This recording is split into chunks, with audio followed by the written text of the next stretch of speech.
The Cannabis Heals Me podcast, episode 104.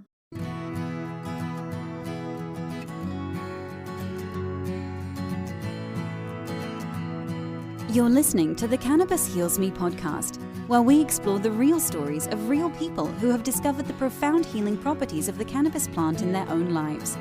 Find more at cannabishealsme.com. Welcome back, everyone, to the Cannabis Heals Me podcast. Yes, I do realize that I am a week late with this podcast episode, and I would really like to blame the coronavirus for why I have been late, standing in lines waiting for toilet paper, but that is not the reason that the episode did not come out last week. Most folks don't realize that there are multiple tax deadlines, and on March 15th, there's a tax deadline for S corporations and partnerships. Any type of organization that sends out a K-1 to other people have to have their tax returns filed by March 15th. So I was busy last week working on business tax returns as well as personal tax returns, and just didn't have time to get the episode edited and aired in time. I thought about putting this episode out on Thursday of last week, but I didn't want my timing to get off, so I decided just to wait until this Monday to put out the episode. But you're in luck this week because I'm actually going to have a Thursday episode as a follow-up to today's episode. Our guest today is Sarah Morris, and the way I got in contact with Sarah was rather fortuitous. I was scheduled to do an interview with Ted Metz, who was on a couple episodes back. And when I reached out to him on Skype, he's like, well, I've got somebody coming in today I think you should talk to. And so when Sarah showed up, he sprung it on her that she should talk to me, and she agreed to it. And I feel very fortunate that I was able to speak to her. Sarah has dysautonomia as a result of vaccine injury from when she was a child. So she's coming on to talk about her experiences with that disease and how cannabis helps her. And during the course of the conversation, we also talk about vaccine injury and what that looks like. And I'd been looking for someone to come on the show for a while to talk about the subject of vaccine injury. As most of you who have listened to the show for any length of time know, I approach the medical cannabis or the use of cannabis, period, as a bodily autonomy issue, that we have the right to put into our bodies what we want to put into our bodies. And on the flip side of that, you've got vaccines, and there's been a push from government in several states in this country where the government, in all of its knowledge, the same government that lies to us about a plant, is now trying to force people to inject things into their body. I don't have real strong opinions about vaccines, but I do have very strong opinions about what people tell me I can or must put into either myself or my child. So I wanted to have somebody come on and talk to us about potential consequences from vaccines, because we rarely hear about that. And the only ways that we hear about it is if you don't get a vaccine, then you make everybody sick with the measles. So I wanted to have someone come on and talk to us about it from maybe the other side of that argument, someone who has been personally affected. And the fact that Sarah just fell into my lap was just kind of like a sign from above. Okay, it is time to go ahead and talk about this. So wanted to go ahead and give you guys a trigger warning in case you are of the mindset that everybody should be vaccinated, no ifs, ands, or buts. Well, let's look at it from Sarah's perspective, what happened to her because of vaccine injury. So without further delay, let's welcome Sarah to the program. Susan, welcome to the program. Hey, it's Sarah. Sarah, oh my gosh, yeah. I'm so... No, you're fine. You're fine. Sarah, yeah, it would probably help if I actually called you the right name, right? Only if you want me to come for dinner. You know oh what my I mean? gosh. Yeah, exactly.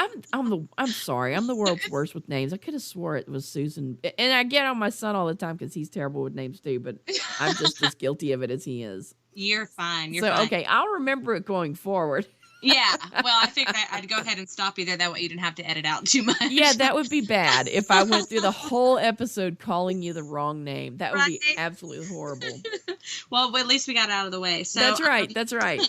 Okay. So, well, let's say, Sarah, welcome to the program. Hi. So I want to kind of, what started all this, when I was a child, I was born premature, and because of that, my mother waited to vaccinate for 6 months. And when I got vaccinated, I had a reaction to the Tdap vaccine. I'm going to interrupt you for just a second.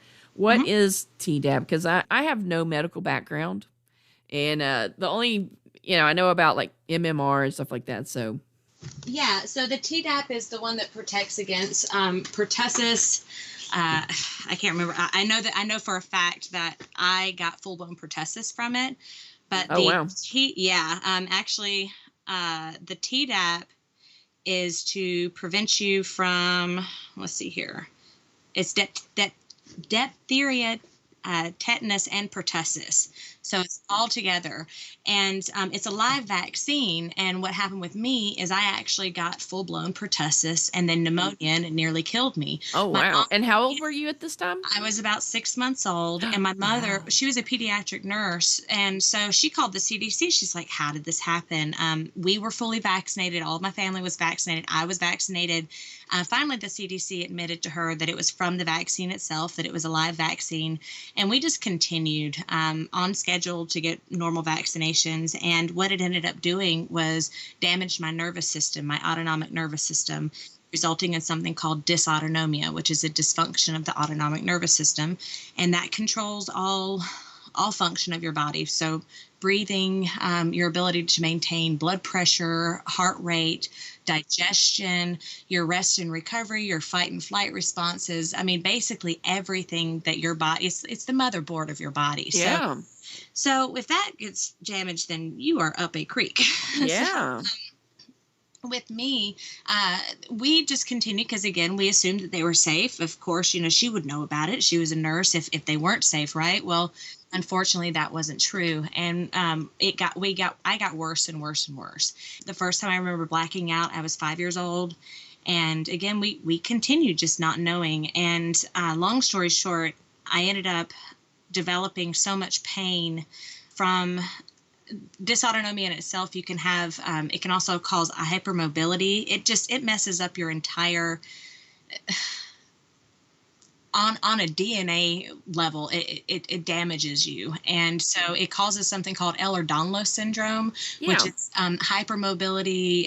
It's just, there's a lot to this. So I want to keep it kind of short because I want to stick to how it helps me. So because dysautonomia, it can affect your ability to digest. Sometimes that means pills just don't work. Like my body just won't metabolize them, or either I won't digest them. So with me, using cannabis has been a way to calm my nervous system down while also not having the extra side effects from other pharmaceuticals that if I did notice that I took anything, I was plagued with side effects. So I came to actually use cannabis out of desperation. I was so sick. I bought the whole line of, like Reefer Madness and all of that. And I remember, I've been sick for a long time. I remember when I was a teenager, I was literally praying, God, don't let me lose my mind, I was terrified, but I was so sick that I was desperate. And I was fine after I used it, and I actually realized how much it helped with the nausea and the pain. And it's been a blessing. It truly has been. And every doctor that I see now, they even know how much it helps me and how much pharmaceuticals have failed me and many people like me. It's amazing, in not a great way. It's amazing how ignorant people can be. And it's also awesome how much it's, like I said, the benefits are endless as far as with me go, with my body. Hey guys, wanted to tell you real quick about our podcast host and sponsor, Anchor.fm. If you're thinking about starting your own podcast, I highly recommend Anchor. It's free. There are creation tools that allow you to record and edit your podcast right from your phone or computer. They'll distribute your podcast for you so it can be heard on Spotify, Apple Podcasts, and many more.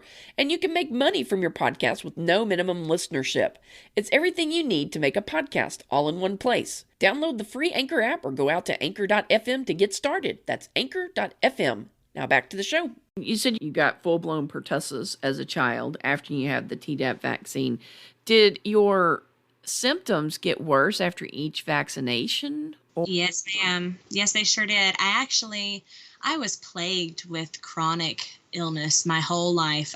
Chronic ear infections. I'm talking like 7 ear surgeries on my left ear alone. Oh, wow. Eardrums. And come to find out, all of this was bronchial infections. Just all of this was on the inserts, but we had never seen an insert. But otitis media is how they hide middle ear infections. And it's just, like I said, it's all because we didn't know, all because my mom just didn't know enough to read an insert. She was never given one, and she had no reason to question. We just thought I was sickly. So I went 30 years without being correctly diagnosed. Come to find out, I was fighting for my life, but we didn't know it. Did they blame your chronic illness on the fact that you were a preemie? No, they just said I was sickly. Mm-hmm. They just, she just bad luck, just truly bad luck. And that is actually not true.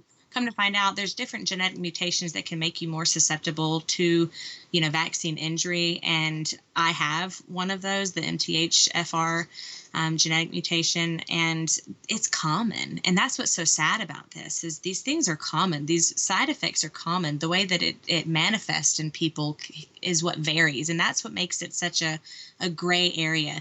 So for me, it damaged my nervous system, causes syncope, which is listed on the inserts as well. And it's funny because they put issues with the nervous system. That's what they put for the nervous system. But yeah, things like arthritis, things like autoimmune diseases, all this is listed.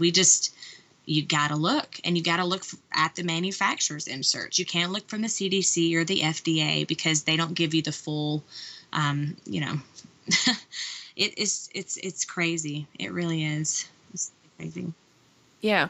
So there are certain genetic mutations that people have that make them more susceptible to being injured by the things that are in vaccines. Are there specific chemicals or preservatives or whatever that they put into vaccines that react within the human body? Because I've heard about vaccine injury, but everybody poo-poos it. So I'm not well versed in it. So I if this is something you've lived, maybe you can shed a little light on this. Here's what I've learned, and this is all you can research. I like to get things from the horse's mouth. So, with vaccinations, they are made from, and you can actually look this up. Stanley Plotkins was under oath, has sworn in. He's like the grandfather of vaccines or something. I don't know all the names or all the terminology, but I know what I know. And he's under oath saying that you have to basically harvest a live baby. And so these children have been sacrificed to science. I'm just going to say it like that. Animals too.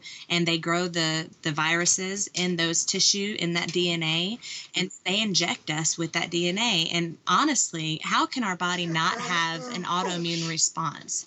If we are injecting DNA that is totally different than ourselves, if we get blood from someone else, we have to make sure there's a blood match because your body has a physiological response. That's not what we're doing with vaccines. And so it's not just the tissues from children, it's the tissues from animals as well as the viruses that go along with them. And that's where a lot of our chronic illnesses are coming from.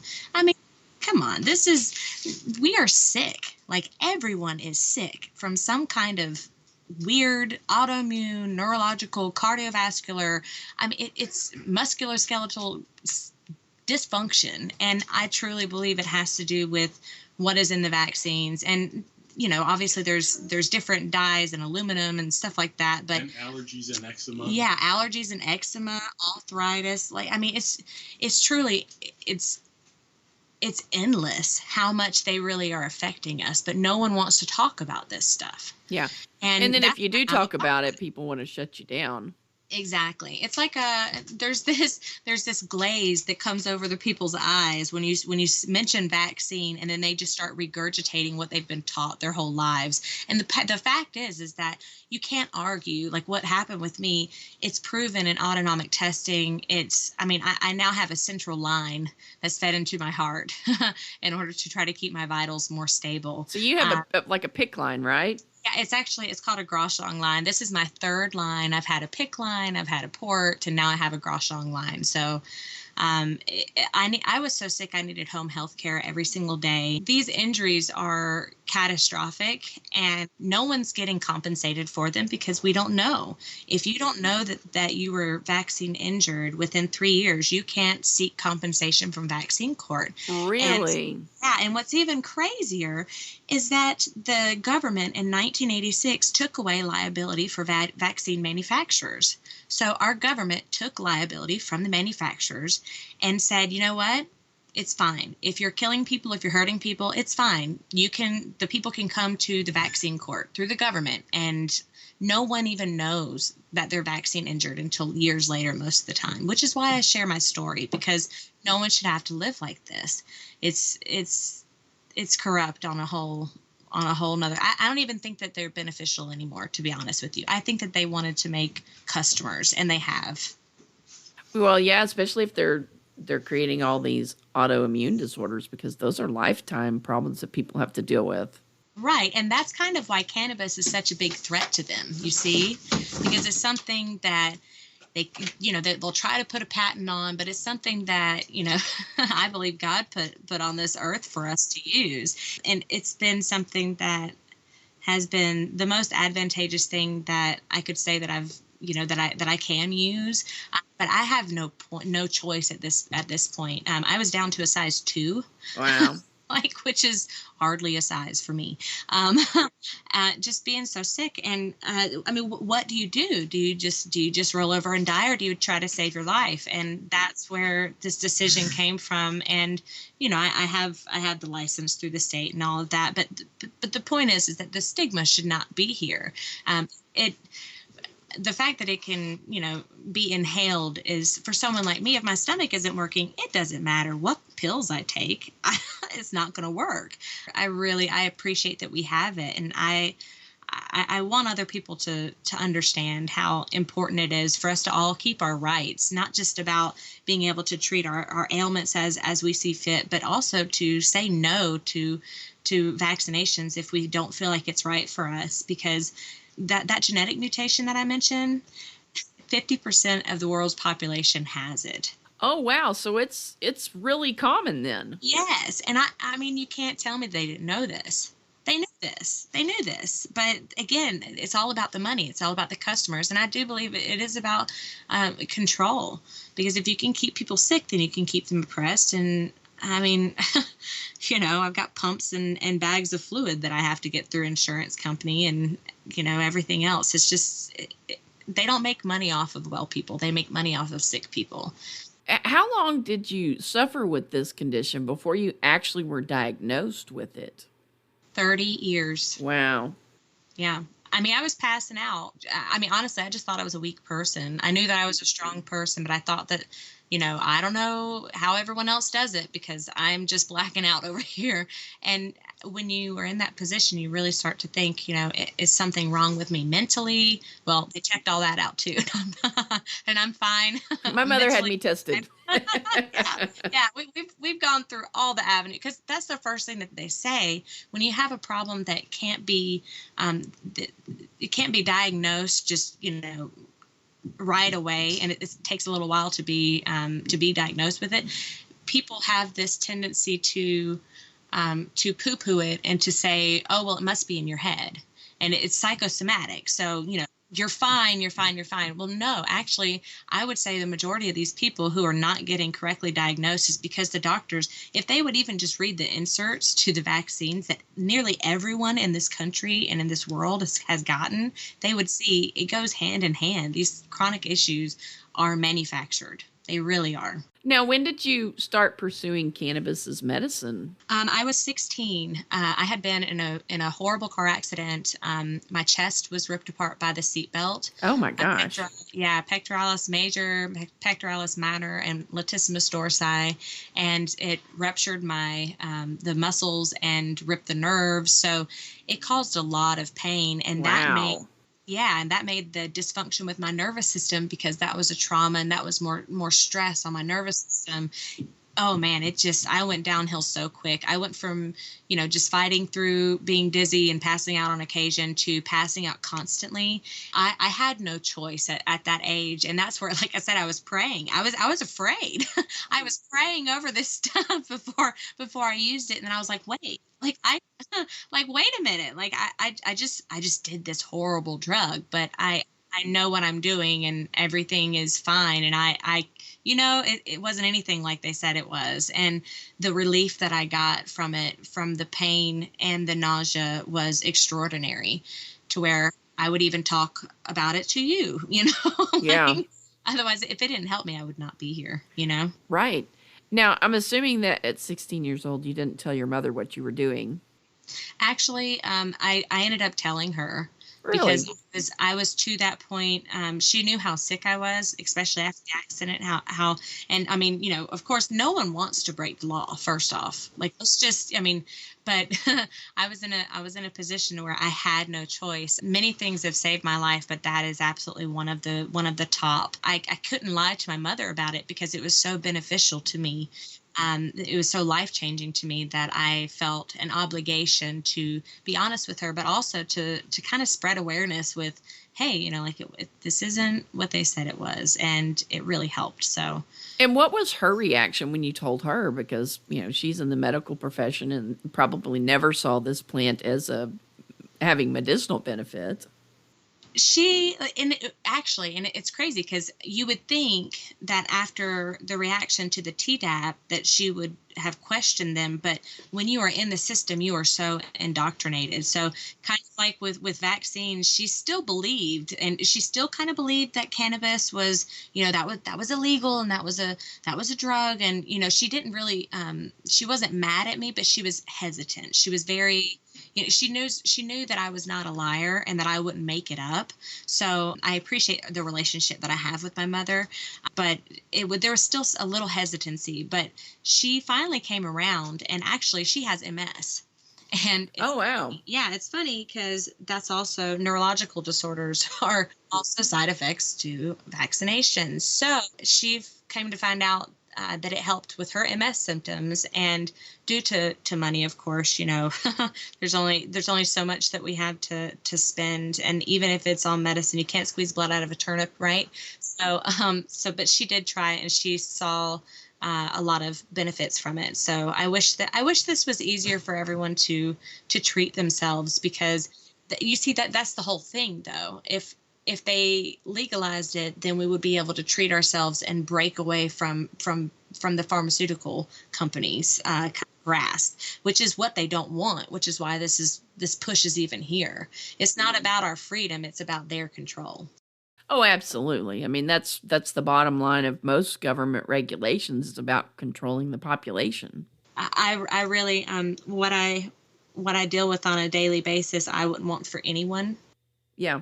Well, walk us through a normal day for you, because I think people are probably not understanding the scope of how this affects your life on a daily basis. Sure. The nervous system, basically, it controls all the body's organs, including our cardiovascular system. So the muscles in our arteries, the veins, everything receives autonomic innervation, which that modulates, what it's going to do, if it's going to be tight or if it's going to be loose. That's where the rest and recovery or fight and flight responses are. So with me, a day for me is I wake up and I hook up to my pump, which I have to do anywhere between 1 to 3 liters of fluid a day. It's very heavy, but that can increase my blood volume, which can help with some of the blood pressure and heart rate fluctuations. Because what happens is I vasculate so rapidly and so drastically between high and low blood pressure or high and low heart rate that it makes you black out, which again, that's that syncope terminology that they use on the inserts. So it's all about preventing that. You have to wear compression hose. That's another thing. Again, the insurance doesn't pay for compression hose, but they're $125 a pair. You're supposed to have anywhere between 2 and 6 pairs at a time. And again, it's medically necessary because the blood pools in my extremities. So if I'm standing up, my legs will turn purple and my upper body will be white. And that will also cause me to black out because the blood volume is not to my brain. It's not to my heart the way it needs to be. So it makes Sarah a dull girl. But lots of migraines, lots of, you go into shock a lot, like literal shock, convulsing, seizures a lot of the times, brain fog. If I'm grabbing for words, it's likely because the blood is not in my brain like it should be, to where the recall isn't there. Brain fog is a lot of chronic fatigue. It's honestly, we would need more than an hour, I think, to go over it all. But a lot of people struggle from gastroparesis and feeding tubes and a lot of nerve pain, again, hypermobility in your joints. So like my hips dislocate all the time. Just a lot of pain. But this affects every organ of the body, including the adrenals. And your adrenals, I mean, if you don't take care of them, that's what keeps you alive. So, I fought to get my adrenals, what's the word? I fought to get my adrenals healed to the point to where I'm no longer in total adrenal insufficiency. And I thank God for it. But it's just, you can't control your body temperature either. Wow. So if you get too hot, that's obviously an issue. Also hypothermia. I will become hypothermic just sitting in someone's house. Actually, while I was over here at Ted's house, yeah, I mean, he saw me turn white and just start shaking, and I could not get warm enough. And he wasn't, we're not living in the Arctic, Yeah, you're in Georgia, for crying out loud. Exactly. So the fact that my body just couldn't handle even a little bit of air conditioner is so indicative as to how jacked up my nervous system is, Yeah. But yeah, there's so much. Even the pupil dilation and constriction, your salivatory glands. I mean, everything that you don't have to think for your body to take care of is what your nervous system does. And it's on the fritz for me, But honestly, this stuff happens more common. It's more common than we even know. It really is. And I hope that I'm doing any of this justice, to be quite honest with you. When you were finally diagnosed with dysautonomia? Dysautonomia. Very good. Dysautonomia. Okay. Yeah. When you were finally diagnosed with that, at the time of your diagnosis, did they say, well, this is a result of vaccines, or did they say something else was the cause of it? The doctor, now he's been since retired. He told me I had dysautonomia, and I was asking him, do I need a flu shot or anything? Because, everyone always asks. And he said, if I were you, I would never get another vaccine in my life.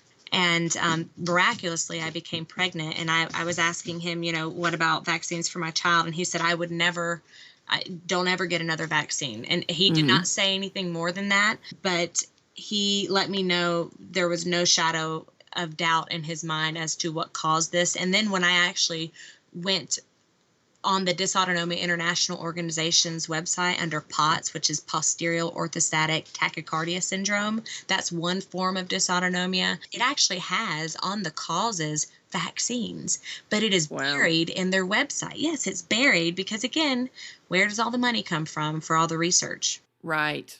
Yeah, and you don't want to bite the hand that feeds you. Exactly. Yeah. Exactly. So they just kind of bury it. Wow. Yeah. Wow. But it's there, and it's also, like I said, I like to get things from the horse's mouth. So it's on the inserts. It's on the inserts from the horse's mouth, from the manufacturers. It says syncope, issues with the nervous system, arthritis. They're numerous issues, and they are so common. Everyone that I meet is messed up in some kind of way.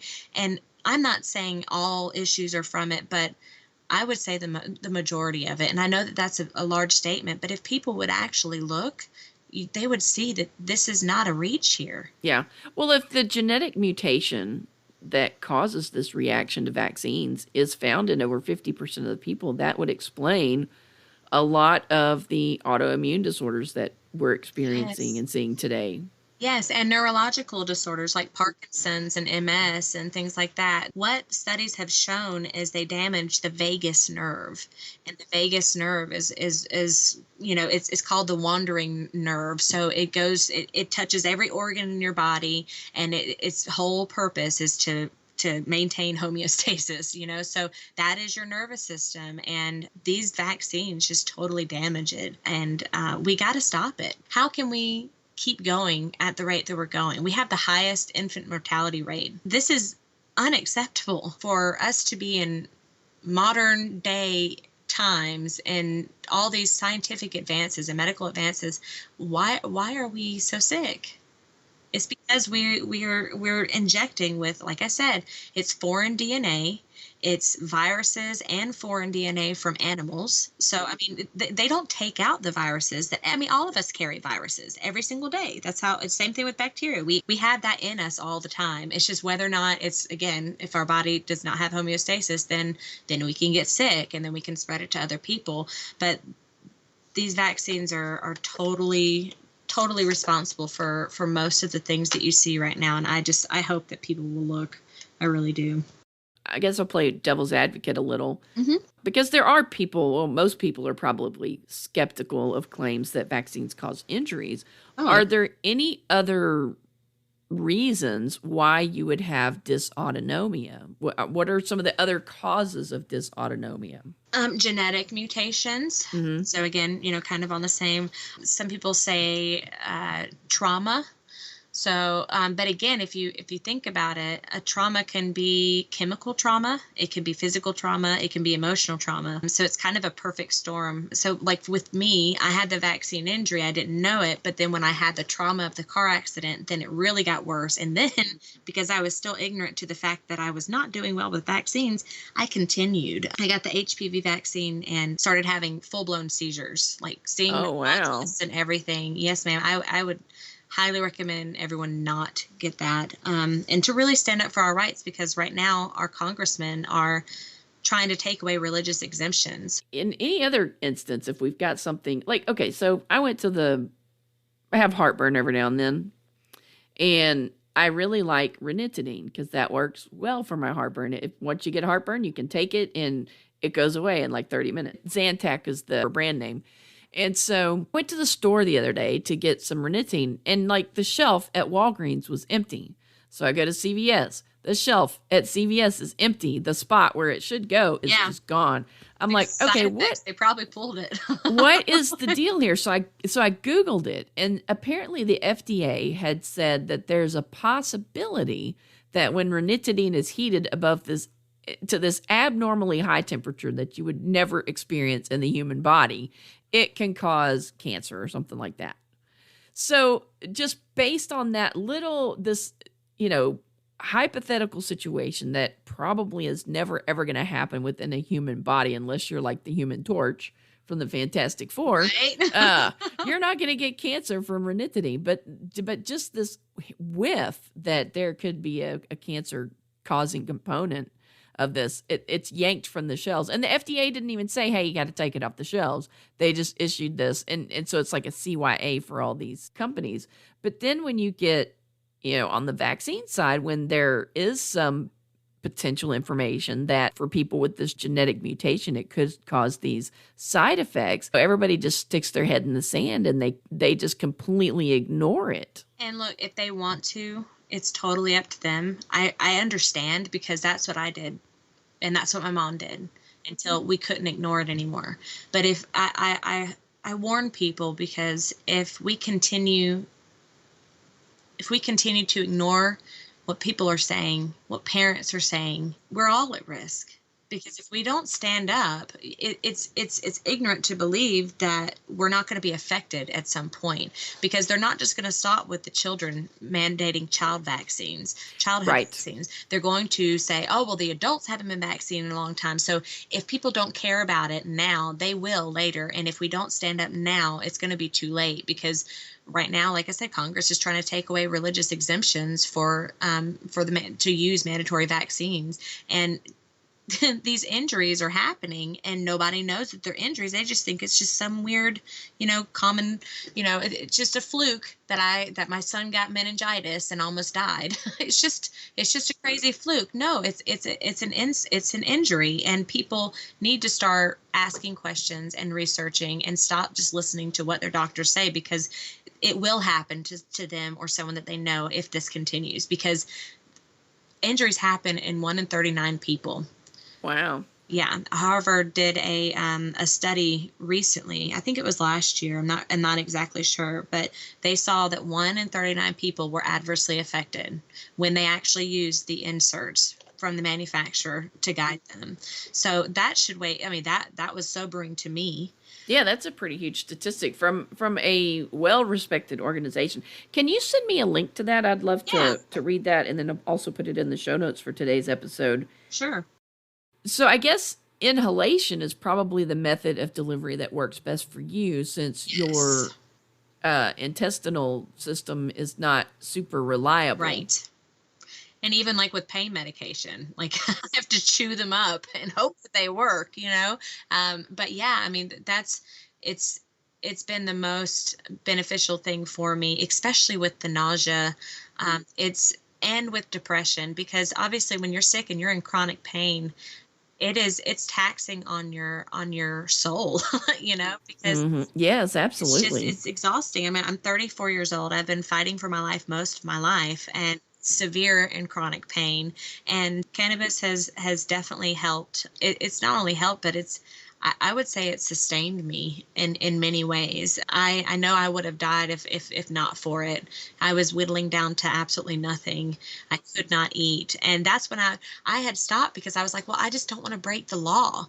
Well, I still don't want to break the law, but I need to live. Now, have you ever had to be on IV nutrition? Actually, that's what I'm fighting to not do. I do not want Okay. to get on TPN. I do not want to get a feeding tube. I don't. Because that's the prognosis on IV nutrition is pretty bleak. Exactly. That's exactly why I'm fighting against it. And that's exactly why we're supposed to push back on these diagnoses. When we don't, we become that label, and then it just drowns us. And look, I'm a fighter. We have to be a fighter. If we're not going to fight for our own lives, we're going to lose it. But to just accept that I'm sick and that this is just the way that it goes, and that I'm going to have to get a feeding tube, is not acceptable for me. It can be very expensive to maintain our bodies, but it's worth every penny. And I highly suggest everyone to research medications before taking them. Research alternative methods, because you just never know what will work. And about the antacid that you were telling me about, I'm pretty sure that it caused osteoporosis as well, and different cancers. And it wasn't just because of a high temperature. Like there's a lot of misinformation that they would love to keep out there. But I do want to tell you, I know this is kind of off subject, but take aloe vera juice, because it healed ulcers that I had. I was taking like the strongest antacid that you can buy. Yeah. And nothing was working. And so I wanted to share that with you, because I hate people to suffer. So Well, I don't get it that often, but we were about to head out on a cruise, and I'm like, I'm probably going to get heartburn at some point. yeah. But yeah, I mean, these things are not even Benadryl. I had to be on IV Benadryl for adhesive allergies. And again, when you have a line, you have to put a Tagaderm, which is a clear film over the site to keep it, sterile. Well, I started experiencing horrible memory loss, like to the point to where I was freaked out. I started researching. They know that it causes early onset dementia and early onset Alzheimer's. And the reason why they don't talk about it is because it was grandfathered in when the FDA was established. And so they just continue to say it's fine. It's absolutely fine. And they recommend it to pregnant women and children all the time. And it absolutely grieves me to hear, because of what it did to me. And now I'm like, like I will do anything else. Give me anything else, but don't give me Benadryl, please. So yeah, the FDA does some pretty shady stuff. Yes. And yet we're supposed to trust them. And that's the thing that irritates me, is that, a lot of people want the FDA. Of course, now the FDA is supposed to oversee CBD products. And everybody's like, oh, well, we should have it regulated by the FDA. And I'm like, FDA sucks, dude. Yeah. And I don't know if I would trust it at that point. Exactly. It's like, how many palms have been greased in order to get this thing through the process? Yeah. And honestly, I think that they would have to, the only word I can come up with is molest. They would have to molest the plant to the point to where it would no longer be the whole plant, and their benefits would be lost. And so again, it's not about helping or healing. It's about controlling people. And look, I still use certain medications. I have no choice right now, but you better believe that I know to research and we've got to fight for our freedoms. We've got to fight for our rights. Our ancestors did this. If we don't start standing up, we've got to. People have to wake up. People have to wake up. Hey, if anyone has any doubts, they can even look, as far as my dysautonomia caused by a vaccine injury, the National Vaccine Injury Table.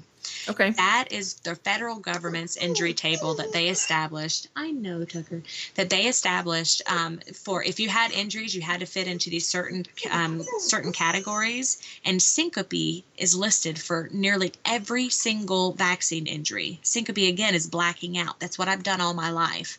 And so the federal government even admits this. The manufacturers admit this. So for people to refuse to admit this or to acknowledge it is willful ignorance at this point. They really need to think. We kind of just take for granted. We're like, oh, well, the government put their stamp of approval on this, so everything's okay. We can carry on. We don't have to do any research for ourselves. We don't have to take any responsibility on ourselves to research this and find out more about it. If the government's put its stamp of approval on it, then it must be A-okay. Right. I mean, honestly, let's think about it here. This is the same. I mean, I have to tell you, I was 8 years old when I knew the FDA was full of it. And what it took me to see that was, the microwave dinners that we used to put there were the plastic dinners, and you would put them in the oven or you'd put them in the microwave. And it's like I had this epiphany of who said this was okay? Like, you really need to tell. And I was 8. And I'm not saying I'm smarter than anyone else, but I'm just saying, like, I was 8 years old and I could see that. You know what I mean? Like, yeah. But yeah, we have to also acknowledge how much they've been censoring even stories like mine.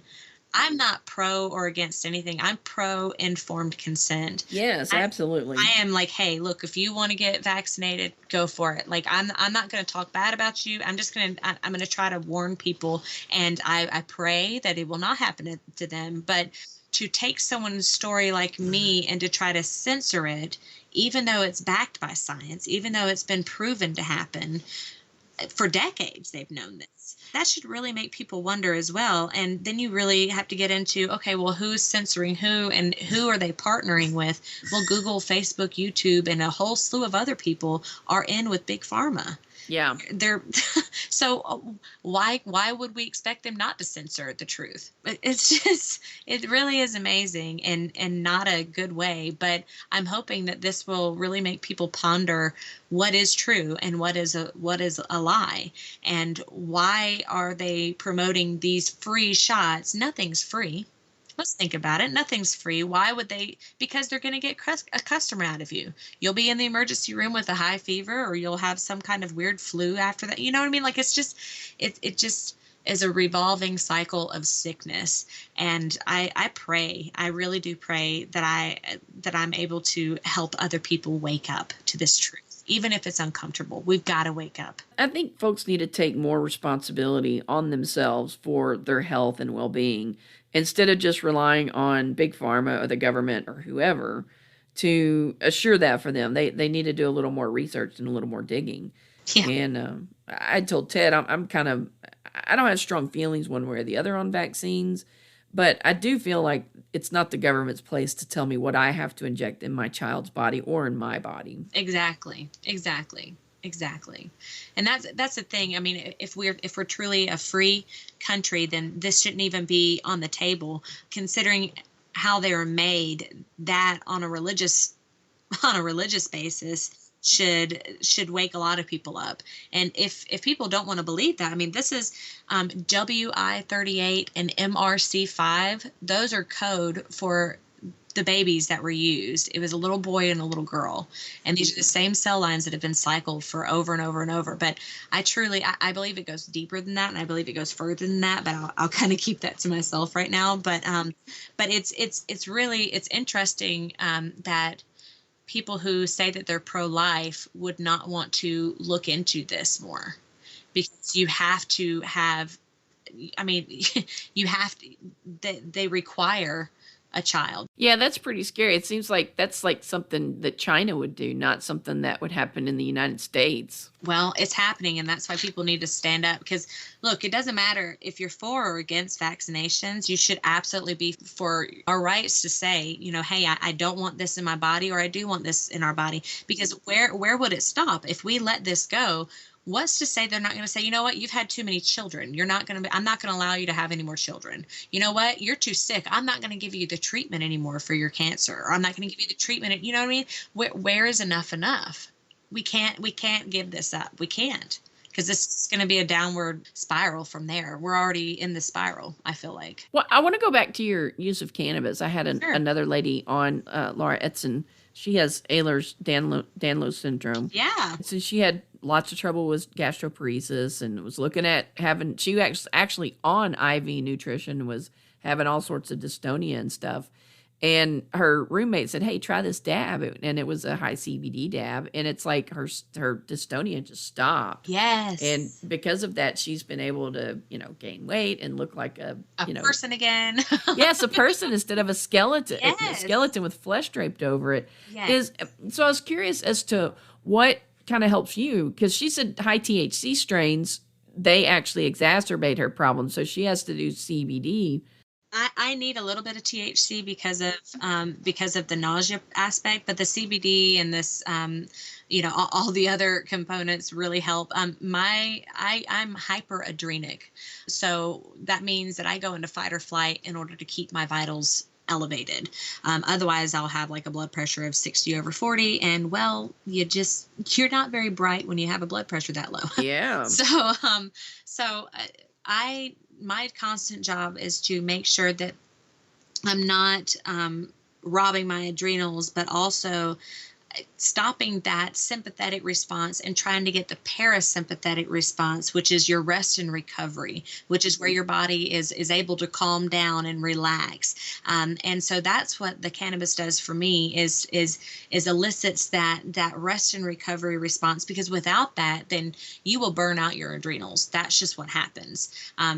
That's how our bodies work. It helps with that, but also it allows me to kind of get above my situation and think about the other things besides my chronic health issue. Not so overwhelmed with what I'm feeling and what I'm seeing. I'm able to be myself still, honestly. That's the truth of it. I can still be me despite this health issue with the use of cannabis. That's huge. That's absolutely for me. That's so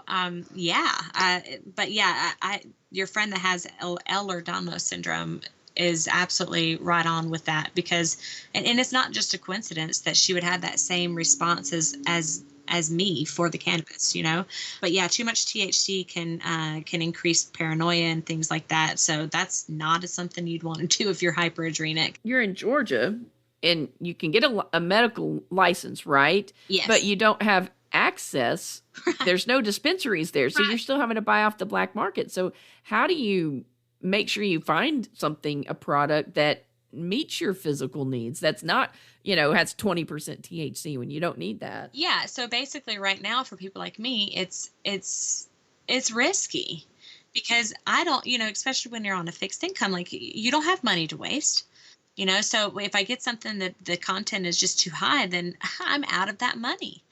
And so it's something that it's just, for now, it is the way that it is, and it shouldn't be like this. It shouldn't be this way. Does it look like there's any change on the horizon in Georgia? I mean, do you think in this legislative session something might break loose and you might actually get legal access to product? I would be hopeful. Ted would know more about that than me, but I'm hopeful. Honestly, I've been locked away for so long and basically isolation with being so sick. I'm just now starting to get out. That's how I met Ted, and I definitely want to share my story as much as I can in order to help this process, because there's no way that you, especially like, not just with the vaccine injury, but also with cannabis use, it can't be argued in a case like this. It's apparent, it's an obvious thing. So I'm hoping that I can help the movement, and that other people like me will stand up and speak out, because there's this idea that, if you just keep quiet and do your own thing, then everything will be okay. No, if you keep quiet and do your own thing, you will lose your rights. Everyone else will too. So it's time for us to stand up. It's time for us to be honest, and it's time for us to make some decisions as to what we can do to get this more, not even just accepted, but on a medical level, I mean, this is ridiculous. Here's a license, but I'm not going to tell you how to get it. You know what I mean? I'm not going to tell you where to get it from. And, you may be breaking laws to do it, but there's a card that I just made you pay for, It's just, Exactly. Yeah, it's your get out of jail free card, I guess, but it's not free. right.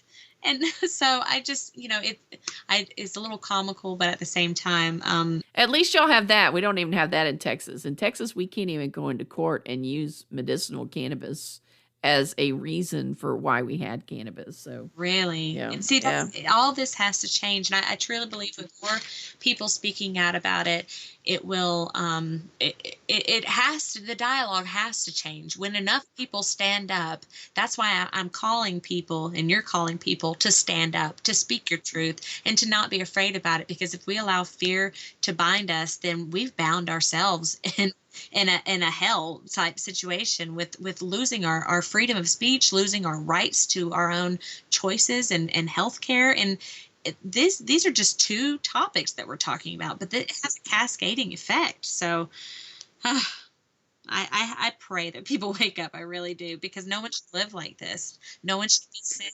No one should be hooked up to tubes all the time. There's a lot of people with this disorder that they have numerous tubes. They are constantly hospitalized. And I've made it a choice to fight for my life and to also help other people fight for their lives. And the only way to do that is to talk.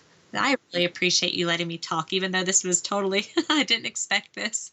And I feel, thanks, Ted. Right? I feel a little like I'm probably not doing that great, but No, I think it's been good. I think I think it's great. I think this is an issue that people need to be aware of. And I've been looking for somebody to come on and kind of talk about these two things in conjunction with one another for quite some time. So I was glad when Ted recommended that you have a chat with me. Wow. And please know, like I've been sick too. So I can talk even better than this. I do promise you. But especially when you get it sprung on you at the last minute. So I mean that you don't even get a chance to kind of mentally prepare. Well, how am I going to start? What am I going to say? Right. So no, I think it's been very good, and I think I'm hoping it will give people some food for thought. And one of the things that we do encourage here is that people take responsibility for their own health, not leave it up to the government or, the doctors. I'm not saying discount doctors' advice, but be an educated patient. In tandem with the doctors. Yeah. But that's the thing. We're not sheep. We're not just supposed to follow what people tell us. But for so long, look, the doctors don't know. The doctors do not know about vaccine injury because they've never been taught about it. I think it was like 4 or 6 hours total that they ever had on vaccines, and it was just the schedule. So that is, I don't think that all the doctors are doing it for money. I don't think all of them are doing it to hurt people. I think that they truly feel like they're helping people because they've been sold a lie.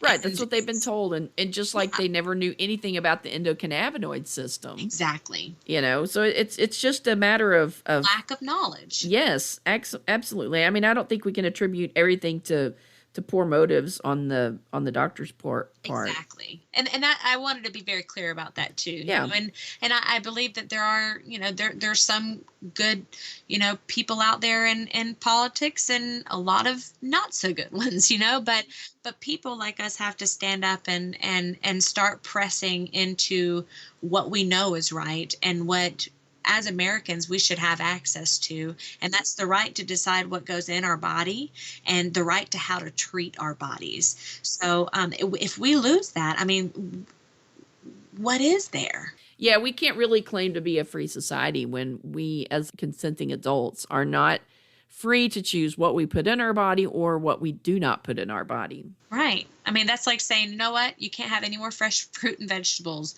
You can only have processed foods from now on because we've deemed, E. coli is just a horrible thing right now. And we don't want y'all to get sick. So no more fruits and vegetables. Everyone on processed food. That's kind of the similarities that I see with things right now. The way that modern medicine is trying to dictate.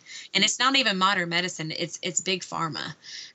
So again, and the doctors are treating with the tools that they've been taught to treat with. So it's not even, I don't think this is born from a place of just of malice. I truly believe that they don't know any better. And that's where I come in, and I'm like, I'm vaccine injured. And I highly suggest you as my doctor to look up these things, because it's important that it's important that your children know, because I don't tell people just for myself. This isn't about me. This is about you. This is about your children, your grandchildren, your patients, whatever the situation is, your friends. I'm speaking out because I care, because no one should have to deal with this. I think it is important for people to know, and then they can make an informed decision as to what way they want to proceed. Right. And I pray they do. And I know that the more we speak out, the more people will consider it. So I'm so thankful that that I've gotten the opportunity to talk to you. And I really appreciate your time and consideration. Absolutely. No, I was glad when Ted made the suggestion. So I appreciate you coming on and sharing your story. And I hope it's some food for thought for folks as they go through their week. Absolutely. Well, if you have any more questions for me, please let me know. I'll send you that link. I'll get your information from Ted, and we'll, I feel like we'll probably be in touch a little bit. I would like to send you anything just let me know anything that you need. I want to be of help. So I thank you very much. Yeah, absolutely. Thank you so much, Sarah. I appreciate you coming on and sharing with us. I'm glad that you found relief for your symptoms with cannabis, but it's sad that, some of this could have been preventable. Oh yeah.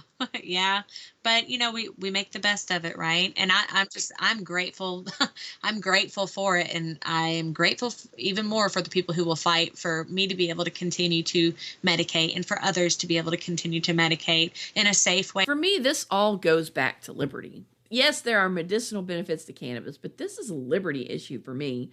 The government shouldn't have the authority. They don't have the authority to tell us what we can and can't put in our body.